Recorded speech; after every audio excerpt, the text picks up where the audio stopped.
Humans Abandoned the Council and the Universe, Shook Part 1. The Departure. The stars looked cold from the viewing deck of New Geneva Space Station.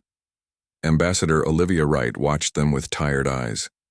75 years of human membership in HFY, the Galactic Council, and still they were treated like children. Her hand tightened around the data pad that held Earth's formal withdrawal. After today, everything would change. "It's time, Ambassador," said Captain John Miller.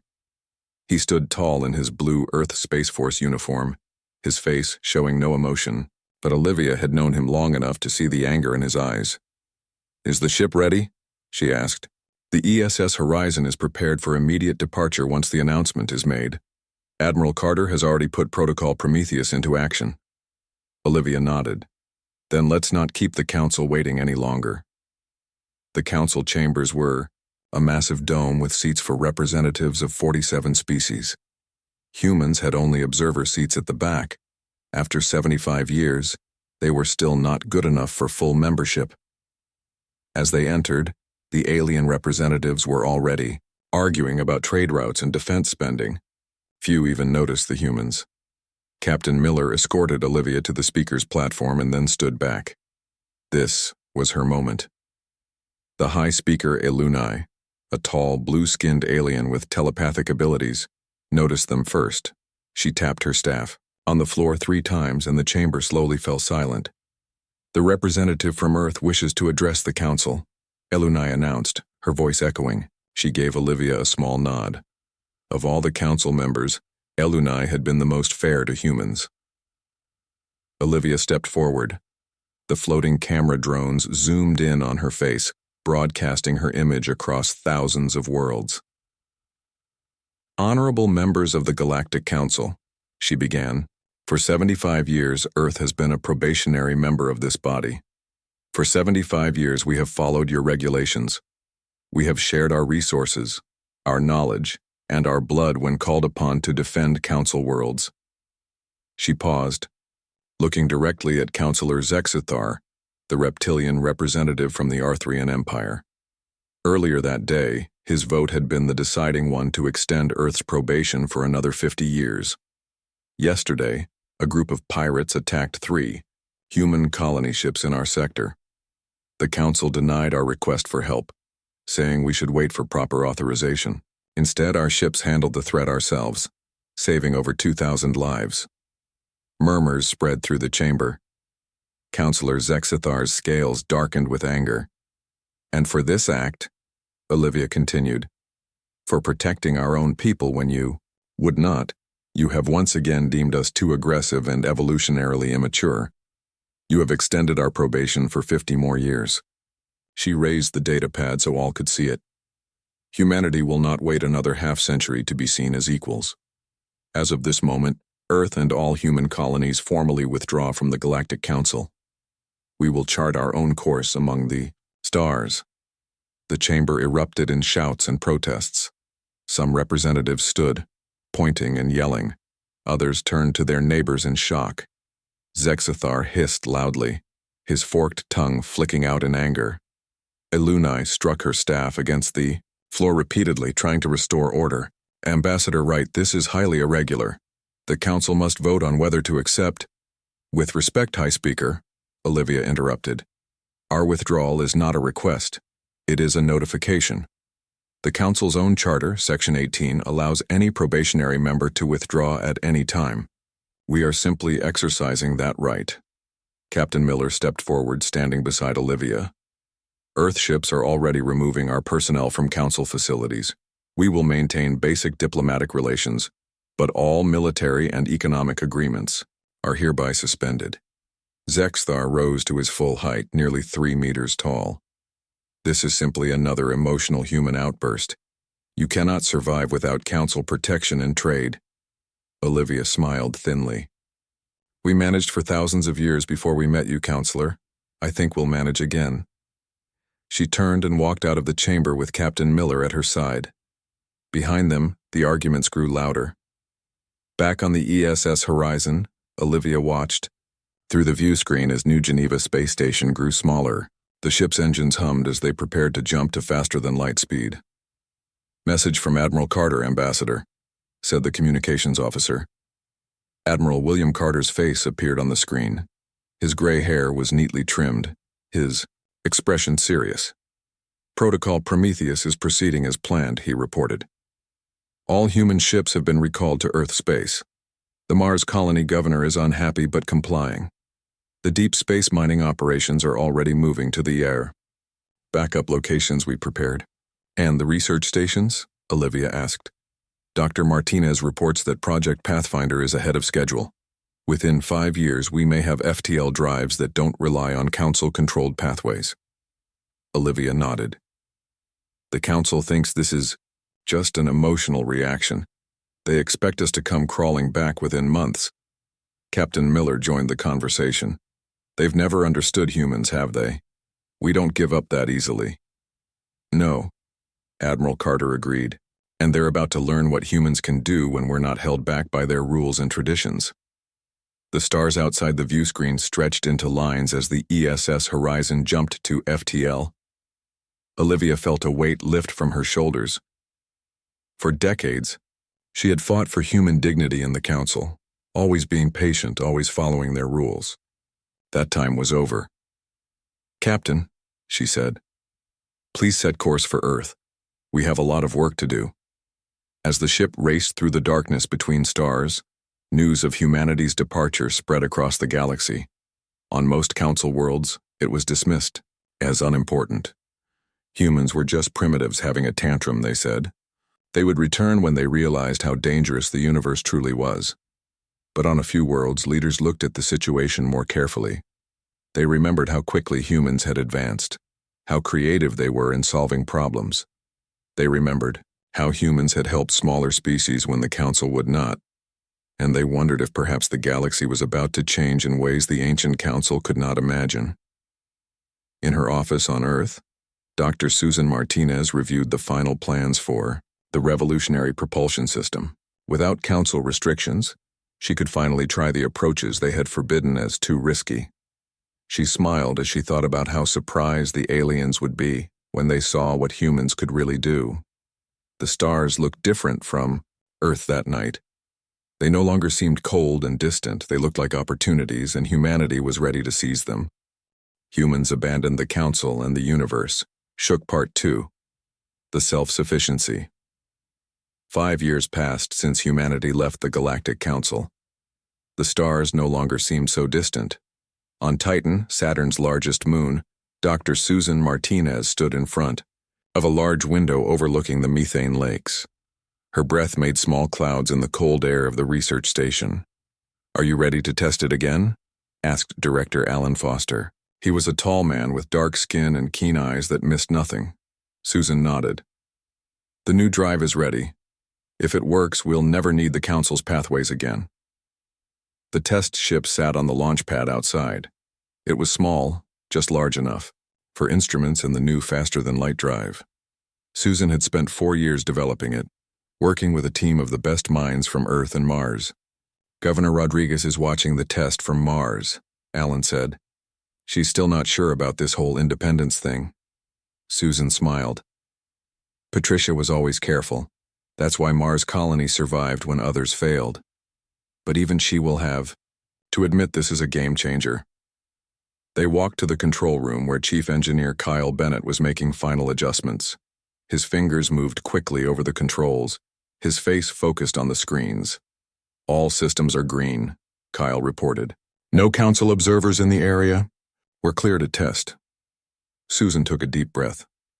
"Initiate the drive sequence." Kyle pressed a series of buttons. On the screens, they watched as the test ship's engines began to glow with a soft blue light. Unlike the Council's FTL technology, which used established pathways through space, Susan's drive created its own path. "Power level stable," Kyle said. "Preparing for jump in 3, 2, 1. There was a flash of brilliant blue light. The test ship vanished. Everyone in the control room held their breath.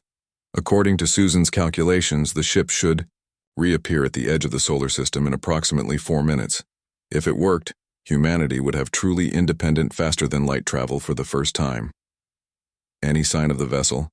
Alan asked after 3 minutes. Kyle shook his head. Nothing yet. But the jump calculations were... A light flashed on his console. Contact. The ship has reappeared exactly at the target coordinates. The control room erupted in cheers. Susan felt tears in her eyes as she looked at the confirmation data. The ship had traveled farther in minutes than would have taken days with Council technology. We did it, she said quietly. We don't need their pathways anymore. The stars are truly open to us now. Alan put a hand on her shoulder. This changes everything. With this drive, we can establish colonies beyond Council space. We can access resources they've been keeping from us. The Council won't like it, Kyle warned. The Council doesn't need to know, Alan replied. At least not yet. 3 weeks later, on Mars Colony, Governor Patricia Rodriguez met with Director Foster in her office overlooking the main dome. Through the windows, they could see thousands of people going about their daily lives, unaware of how much was about to change. The Resource Acquisition Division has already sent ships to the asteroid belts beyond Neptune, Alan explained. With the new drive, we can mine resources the Council never let us touch. Patricia frowned. And what happens when they notice? The Council has spies everywhere. By the time they notice, it will be too late, Alan said. Admiral Carter has established defense perimeters around all human settlements. Chief Engineer Bennett has developed new shield technology that doesn't rely on Council science. You're talking about preparing for war, Patricia said. Alan shook his head. I'm talking about ensuring our survival. The Council expected us to come crawling back within months. It's been 5 years and we're stronger than ever. Patricia looked out at her colony. Mars had been her home for 20 years. She had built it from a small research outpost into a thriving city of 60,000 people. She had always believed in playing by the rules, in working within the system. But the system had never worked for humanity. All right, she said finally. Mars supports the expansion plan. But I want double the security you're proposing. If we're going to do this, we do it right. Alan smiled. I knew you'd see reason. At the edge of human space, a small Council ship drifted silently, its sensors recording everything. Inside, Councillor Vrel watched the data with all 4 of his eyes. The insectoid Council member had been monitoring human activities since their departure.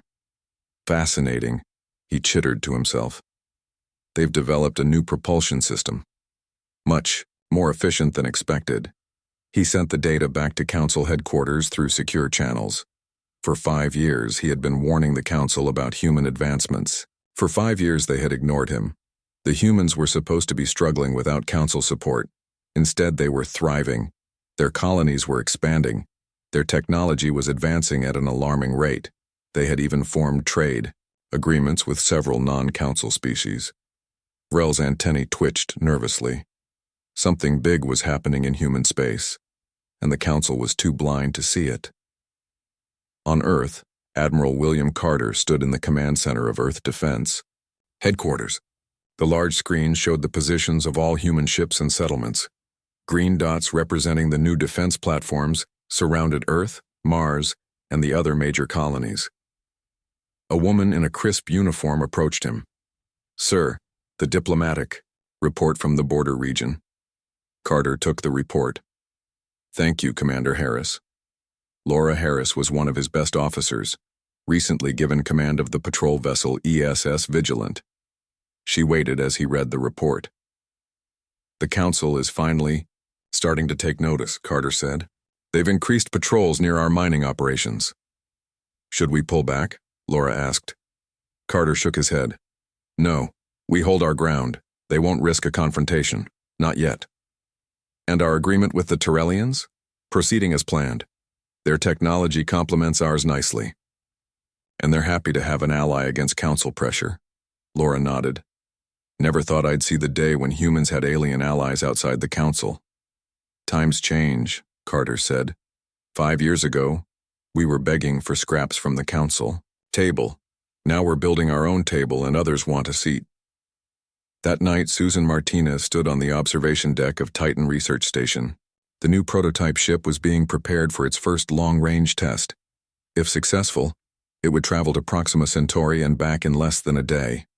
She thought about how far humanity had come in 5 years. Free from council restrictions, human innovation had exploded. New colonies, new technologies, new alliances. The council had expected them to fail. Instead, they were just getting started. The stars looked different now. They weren't just distant lights anymore. They were doorways, waiting to be opened. And humanity had finally found the key. Humans abandoned the council and the universe. Shook Part 3. The crisis 10 years had passed since humanity left the Galactic Council. The human colonies now spread across 12 star systems. Commander Laura Harris stood on the bridge of the ESS, vigilant, watching the strange readings on her screen. "Run the scan again," she ordered. "I want to be sure before we report this." Her science officer, Eric Nelson, nodded. As the first contact specialist on board, strange phenomena fell under his area of expertise. "The readings are consistent, Commander. It's definitely a spatial anomaly, and it's growing." The anomaly had appeared near Frontier Colony Epsilon, humanity's newest settlement. It looked like a tear in space, a dark patch where stars disappeared, and it was getting larger. "Send a message to Earth Command," Laura decided. "Mark it urgent." While they waited for a response, Eric studied the readings. "I've never seen anything like this. It doesn't match any known natural phenomenon." Laura frowned. "Could it be council technology? Some kind of weapon?" "I don't think so," Eric said. "It doesn't have their energy signature. This is something older." 3 days later, the tear in space expanded suddenly. Something came through. The vigilance sensors detected a massive ship unlike any design they had seen before. It was black with strange angles that hurt the eyes to look at. "Attempt communication," Laura ordered. Eric sent standard greeting messages in all known languages. There was no response. Instead, the alien ship accelerated toward the nearest council world, ignoring the human colony completely. "Should we pursue?" asked the helmsman. Laura thought for a moment. "Yes. Keep a safe distance, but I want to know what that thing is planning." What they witnessed next would change the galaxy forever. The alien ship attacked the council world with weapons that cut through their defenses like they weren't even there. Millions died in minutes. "We need to warn Earth," Laura said, "and the council, whether they want our help or not." Back on Earth, Secretary General Nathan Powell received the report from the Vigilant with grave concern. The aliens, which Eric Nelson had named the Voidborn based on ancient texts, were attacking council worlds one after another. Their shields were impervious to council weapons, and their ships moved in ways that defied normal physics. "We need to prepare for the possibility. They'll come for us next," Powell told his advisors. Admiral Carter nodded. "Our defense systems are ready, and thanks to Dr. Martinez's drive technology, we can evacuate our colonies quickly if needed." "What about the council?" asked Ambassador Wright, who had returned to Earth after the withdrawal. "They've sent an envoy," Powell said. "Enforcer Drazkol. He'll be here within the hour." Drazkol was a tall, muscular alien with gray skin and 4 arms. His species had been one of the founding members of the Council. He did not look happy to be on Earth. "The Council requires your immediate return to the fold," he said without preamble. "Your ships, your technology, your soldiers, all must be placed under Council command to fight this threat." Powell remained calm. "We are willing to form an alliance against the Voidborn, but we will not surrender our independence." Drazkol's face darkened with anger. "You do not understand. These creatures are ancient enemies of all life. The Council faced them once before, millennia ago. It took our combined might to drive them back." "And yet your weapons don't work against them now," Powell pointed out. "While our preliminary tests suggest our technology might be effective." "Because you developed along different lines," Drazkol admitted reluctantly. "Outside Council guidance." "Exactly. And that diversity may be what saves us all." Powell leaned forward. "We offer alliance, not submission. Equal partners against a common enemy. The Council will never agree to equality with humans. Then the Council will face the Voidborn alone." After Drazkol left, Powell ordered humanitarian aid sent to affected Council worlds. "We may not be Friends, but we won't let innocent people suffer if we can help. Eric Nelson had been studying ancient archives recovered from abandoned worlds. He believed the Voidborn were a species thought extinct, predating even the Council. They existed partly in normal space and partly in the void between dimensions, which explained why conventional weapons had little effect. Their ships have a vulnerability, he explained to Admiral Carter. A resonance frequency that disrupts their connection to the void. But exploiting it would require getting close, dangerously close. Carter studied the data. We need to develop weapons based on this, and we need a strategy. On the front lines, Commander Harris's ship rescued survivors from a devastated Council world. Among them was High Speaker Elunai, who had always been sympathetic to humans. Your people are helping us, Elunai said. Even after we rejected your offer of alliance, Laura helped the injured alien to the medical bay. We're all in this together now, whether the Council admits it or not. The Council is... Elunai hesitated. The Council may not survive this crisis. Our oldest worlds are in ruins. Our fleets are scattered. Then help us build something better in its place, Laura suggested. Back on Earth, Powell received the Council's official response. They rejected the offer of alliance and demanded human submission. In response, he authorized Operation Safe Harbor, using human ships to evacuate civilians from vulnerable Council worlds directly in the Voidborn's path. They may not want to work with us, he told his advisors, but we won't stand by and watch people die. As human ships saved thousands of Council citizens, attitudes began to shift. Some Council species broke ranks and formed direct alliances with humanity. They shared technology and information, creating new hybrid weapon systems that might work against the Voidborn. Eric Nelson's research led to a breakthrough. The ancient archives contained references to a Council research station abandoned centuries ago. It might hold experimental technology that could be adapted to fight the Voidborn.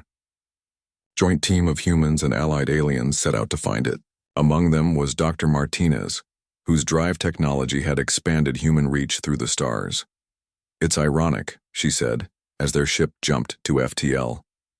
10 years ago, the Council thought we were too aggressive, too unpredictable. Now those traits might save us all. The Voidborn continued their advance through Council space. Their ships moved with singular purpose, as if directed by one mind. And they had noticed the human resistance. Sensors detected a group of Voidborn ships changing course heading toward human space. Powell looked at the tactical display showing the approaching threat. It seems we've gotten their attention. Admiral Carter nodded grimly. Then let's show them what humans can do when backed into a corner. The coming battle would determine not just humanity's fate, but the future of all species in the galaxy. As Commander Harris prepared her ship for combat, she thought about how far they had come since leaving the Council. We wanted freedom, she told her crew. Now we'll use that freedom to save everyone. The stars looked different now. They weren't just opportunities. They were homes worth fighting for. And humanity was ready for the greatest fight in its history. Humans abandoned the Council and the universe shook. Part 4. The Innovation Admiral Rachel Scott stood at the command center of Earth Defense Headquarters, studying the holographic map of the galaxy. Red markers showed Voidborn-controlled systems. Yellow showed contested areas. Green showed safe zones. There were far too many red markers and far too few green ones. The Proxima line must hold, she said to her officers. If the Voidborn break through there, they'll have a clear path to Earth. The Proxima line was humanity's main defensive position, a network of space stations and armed vessels protecting the approach to Sol system. For 2 weeks, they had been fighting a holding action against the Voidborn fleet. Earth's weapons were more effective than the Council's, but still not enough to push the enemy back. Dr. Chen reports progress on the new weapon system, said her aide. He requests permission to test it in combat conditions. Rachel nodded. Tell him he has 48 hours. That's all the time we can give him. Dr. Peter Chen had been working day and night in his laboratory. After studying Eric Nelson's data on Voidborn vulnerabilities, he had developed a radical idea. Modify the Martinez drive to create a resonance field that disrupted the Voidborn's connection to the void dimension. The calculations are solid, he told his team as they prepared the prototype. But we need to get uncomfortably close to the target for maximum effect. His assistant looked worried. How close is uncomfortably close? Peter grimaced. About 1/10 the safe distance for conventional weapons. On the front lines, Colonel Grace Wilson led a special operations team on a dangerous mission. Intelligence had located a Council science team trapped on an overrun world. The scientists had been studying void-borne technology when their planet was attacked. 5 minutes to drop, Grace told her soldiers as their stealth ship entered the planet's atmosphere. Remember, this is a rescue mission. Get the scientists and any data they have, then get out, no heroics. They landed in a ruined city. Buildings were shattered, streets empty. The Voidborn had taken what they wanted and moved on, leaving only a small force to guard the area. Grace checked her weapon. It used a modified version of Dr. Martinez's drive technology to create energy pulses that could harm the Voidborn, at least temporarily. Life signs detected in the research facility, reported her scanner operator. Multiple species, probably the science team. They moved through the ruins silently. 2 Voidborn guards patrolled the entrance to the facility. They were tall, shadowy, figures that seemed to flicker in and out of reality. Normal weapons passed right through them, but Grace's team carried the new pulse rifles. On my mark, Grace whispered. 3, 2, 1. Their weapons fired simultaneously. The energy pulses hit the Voidborn guards, forcing them fully into normal space. For a brief moment, they became solid enough to be harmed. The second volley took them down. Inside, they found 6 Council scientists hiding in a sealed laboratory. Among them was a member of a Lunai species, a telepathic researcher named Varith. You came for us, Varith said in surprise. Even after the Council rejected your help, Grace helped the scientists gather their data. We have a common enemy now. Old disputes don't matter anymore. Varith shared a critical discovery. We found a pattern in the Voidborn attacks. They're not random. They're methodically destroying specific types of technology and research facilities. What kind of technology? Grace asked. Anything related to interdimensional research. We believe they're afraid of something we might discover. Back on Earth, Peter Chen received the data from the rescue mission. It was the missing piece he needed. The Voidborn weren't just part of the Void dimension. They were trapped between dimensions, unable to fully exist in either. That's why they're so aggressive, he explained to Admiral Scott. They're in constant pain from existing in our reality, and they're afraid we'll find a way to push them back completely. He modified his prototype weapon based on the new information. Instead of just disrupting their connection to the Void, it could potentially force them entirely into normal space, making them vulnerable to conventional weapons. We need to test it, Rachel decided, and I know just where to do it. The Council was in disarray. Many of their oldest and most powerful worlds had fallen to the Voidborn. Some Council species had already fled to the far edges of the galaxy. Others worked directly with humans now, ignoring Council authority. High Speaker Elunai faced censure from the remaining Council members for advocating cooperation with humans. You would have us bow to primitives? Demanded Councillor Zexthar. Even in our darkest hour, we maintain our dignity. Dignity will not save us from extinction, Elunai replied calmly. The humans have shown more courage and innovation in 10 years than we have in centuries. They are helping our people while you debate protocol in this empty chamber. She left the Council meeting and traveled to human space, formally requesting asylum. Many others followed her example. The old order was crumbling in the face of the Voidborn threat. Admiral Scott prepared for the decisive battle at the Proxima Line. Her plan required perfect coordination between human ships and their alien allies. They would use Dr. Chen's new weapon to force the Voidborn fully into normal space, making them vulnerable to a massive combined attack. It's a risky strategy, she admitted to her captains. We'll need to get close, dangerously close, to their flagship. But if it works, we can turn the tide of this war. Commander Laura Harris volunteered to lead the strike team. Her ship, the ESS Vigilant, had been modified to carry the prototype weapon. We discovered this threat, she said. It's fitting that we take the fight to them. On the day of battle, hundreds of ships gathered at the Proxima Line. Human vessels flew alongside ships from a dozen alien species that had abandoned the Council to join the fight. They faced a massive void-born fleet, led by an enormous black vessel that seemed to bend reality around it. "That's their command ship," Eric Nelson explained. "The source of their hive mind. If we can disrupt it, the rest will be disoriented." Laura's ship moved into position, protected by fighters on all sides.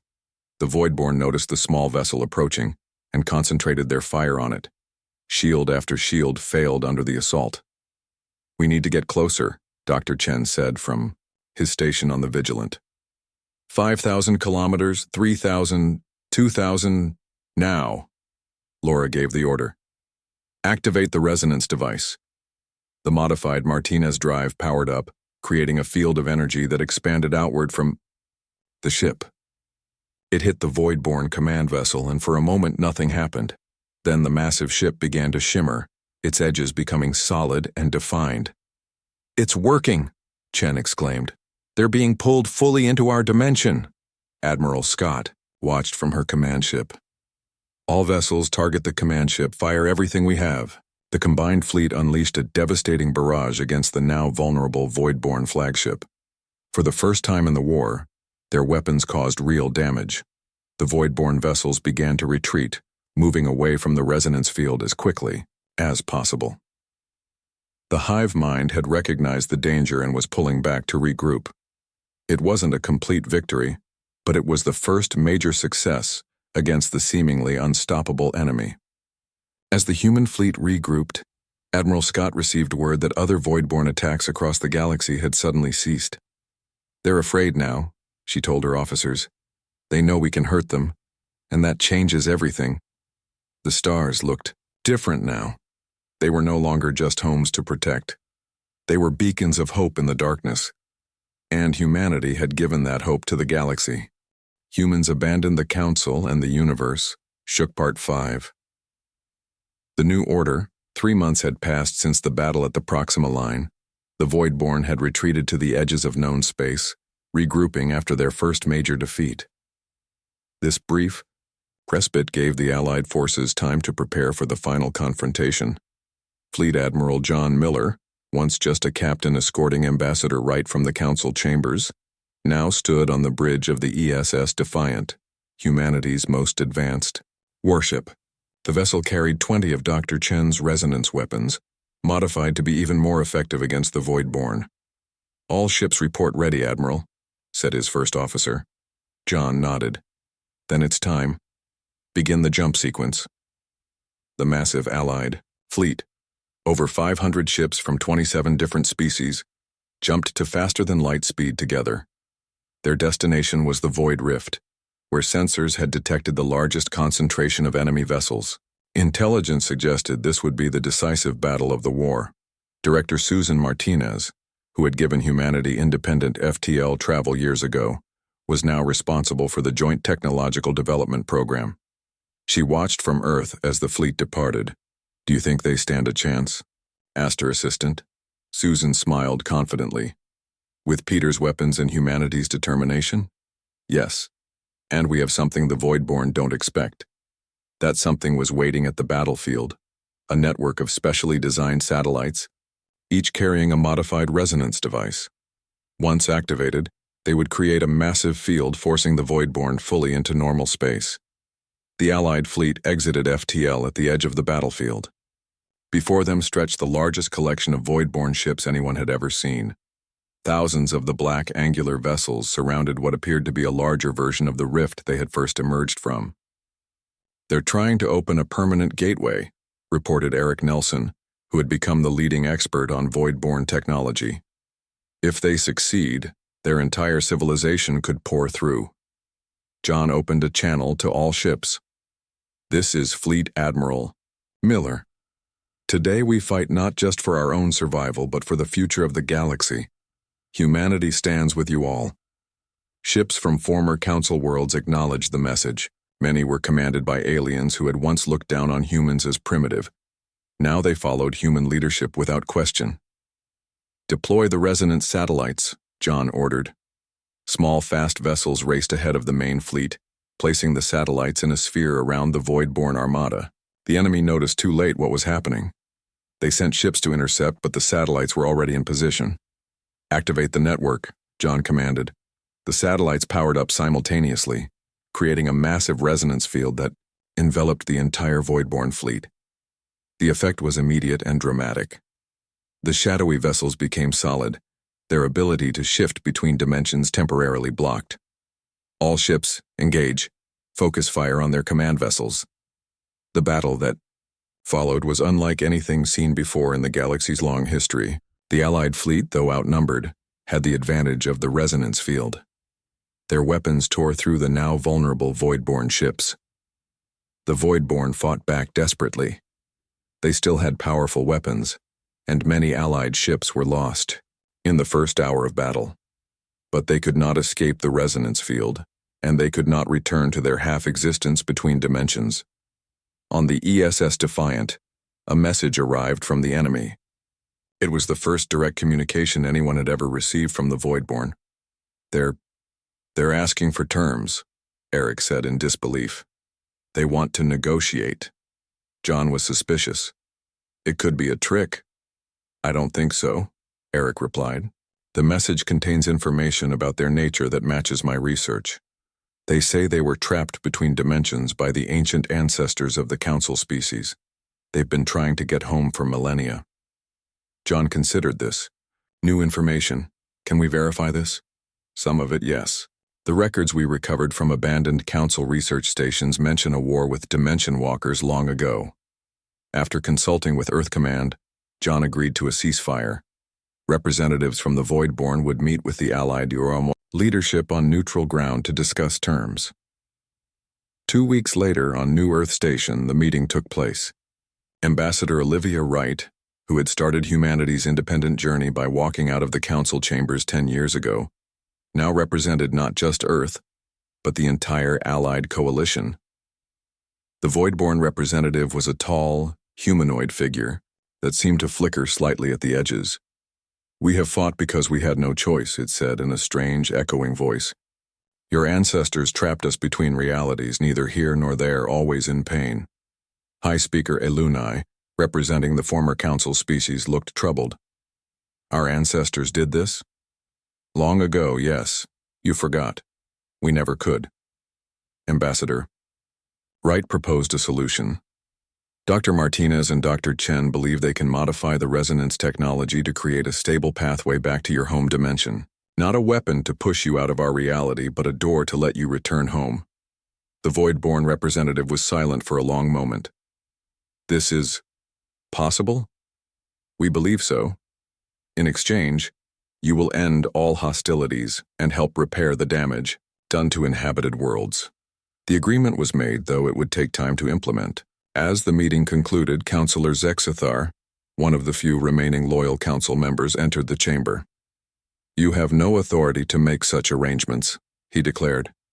"The council alone speaks for civilized space." Ambassador Wright smiled politely. "The council as you knew it no longer exists, Councillor. Over 30 former member species have joined our coalition. It's time for something new." In the months that followed, the Interstellar Coalition was formed. Unlike the Council, it was based on merit rather than age, with all member species having equal representation. Earth was a founding member with full status. Director Susan Martinez established a multi-species research initiative that broke traditional boundaries between scientific disciplines. Their first major project was developing the pathway home for the Voidborn. Earth's principles of innovation, cooperation, and judging by contribution rather than heritage became the foundation for the new galactic order. Species that had once looked down on humans now sought their guidance and partnership. At the first formal meeting of the coalition, Ambassador Wright addressed representatives from over 60 species. Former enemies sat side by side as partners. 10 years ago, when we left the Council, we did not abandon our place in the galaxy, she said. We simply rejected the notion that age alone determines worth. Today, we build something new, not based on how long we've walked among the stars, but on what we bring to our shared future. Fleet Admiral Miller, watching from the audience, thought about how far they had come. From being dismissed as primitive, humans had risen to lead a new galactic order, not through conquest, but through innovation and cooperation. The stars looked different now. They weren't just beacons of hope.